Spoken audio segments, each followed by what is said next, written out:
अरसलान की मौत का दुख और उसकी मोहब्बत के जज्बात छुपे हुए थे।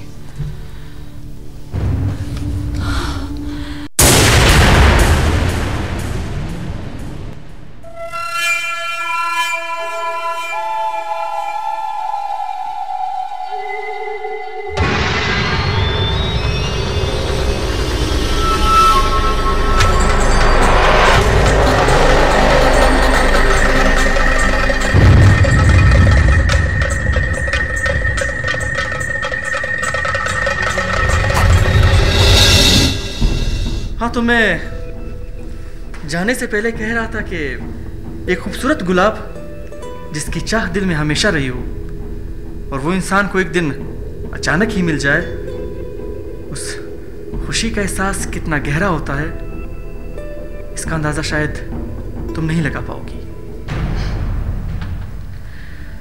मगर ये भी तो तकदीर का सितम ही हुआ कि गुलाब किसका था और किसे मिल गया।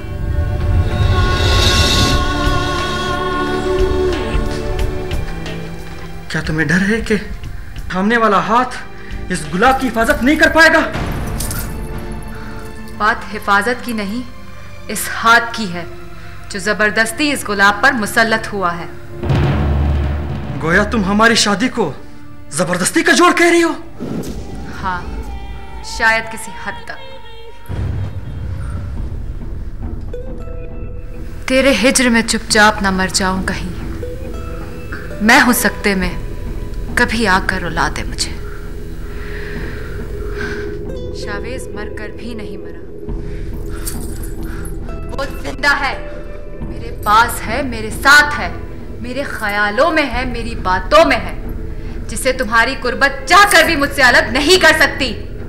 क्या मेरी जात, मेरी हैसियत तुम्हारे सामने कुछ भी नहीं?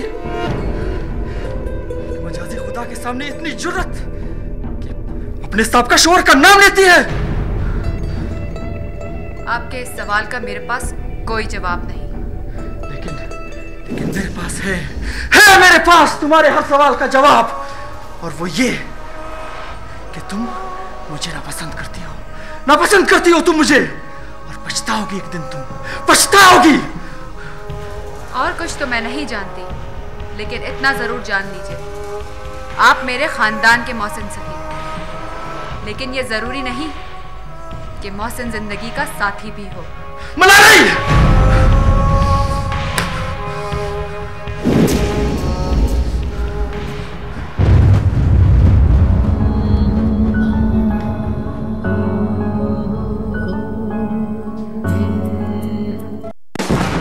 नए साल की खुश।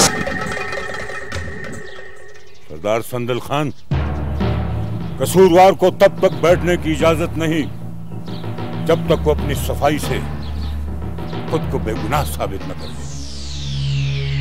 सवाली खान,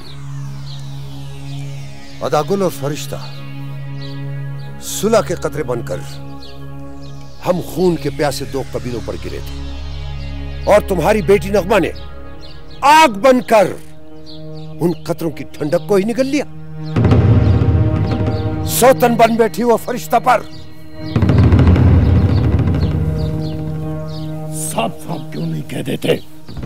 तुम्हारी इस चालाक बेटी ने मलक हसन खान के बेटे को पास कर जिंदगी का साथी बना लिया, और फिर वो हमेशा हमेशा के लिए यहां से रफू चक्कर हो गई।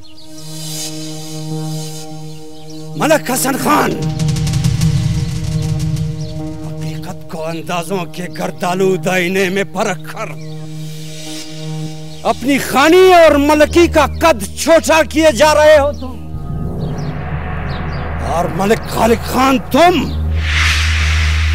जिस नगमा को सौतन समझ बैठे हो, वो अदागुल को फांस कर नहीं, बल्कि अपने भाई के पास अफगानिस्तान चली गई है।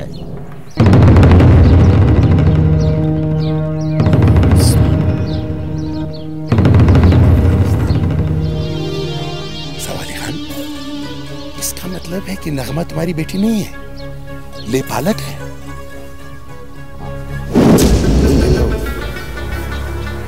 नगमा 4 साल की है। सुबह 8 साल का था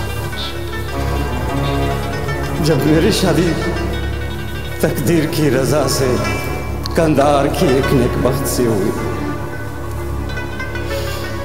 खराब हालात होने के बायस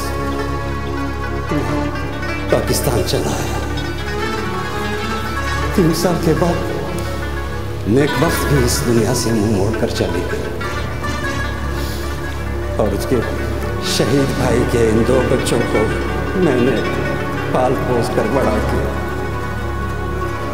जवान होने पर सुबह अफगानिस्तान चला गया और नगमा मेरे पास रह गई।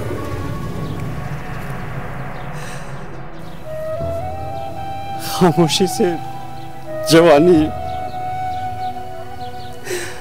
और फिर एक अमानत की तरह अपने भाई के घर पहुंचने वाली नगमा अपने बूढ़े बाप की रुसवाई का बायस बन गई और उसके बूढ़े बाप को खबर तक न हुई।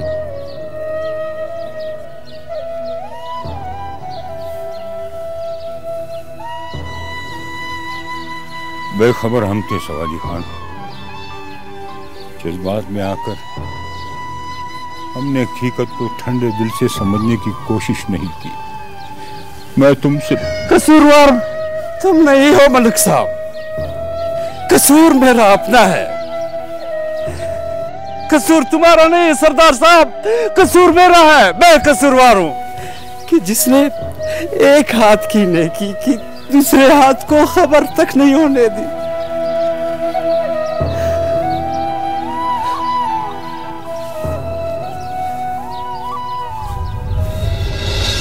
जिरगे के किसी भी मोतबर के दिल में अब भी अगर मेरे खिलाफ कोई भड़ास बाकी है तो वो मुझ पर निकाल सकता है, लेकिन बरसराम आज रुसवाई का जो दाग सवाली के सीने पर लगा है उसे धोने की ताकत न किसी खान में है और न किसी सरदार में।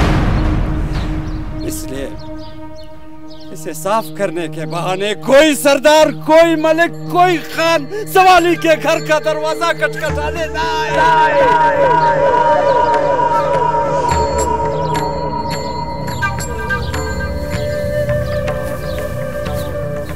मलिक हसन खान, मामला खतरनाक हद तक सीरियस है। जो हम समझ रहे थे ऐसा कुछ नहीं, कुछ नहीं।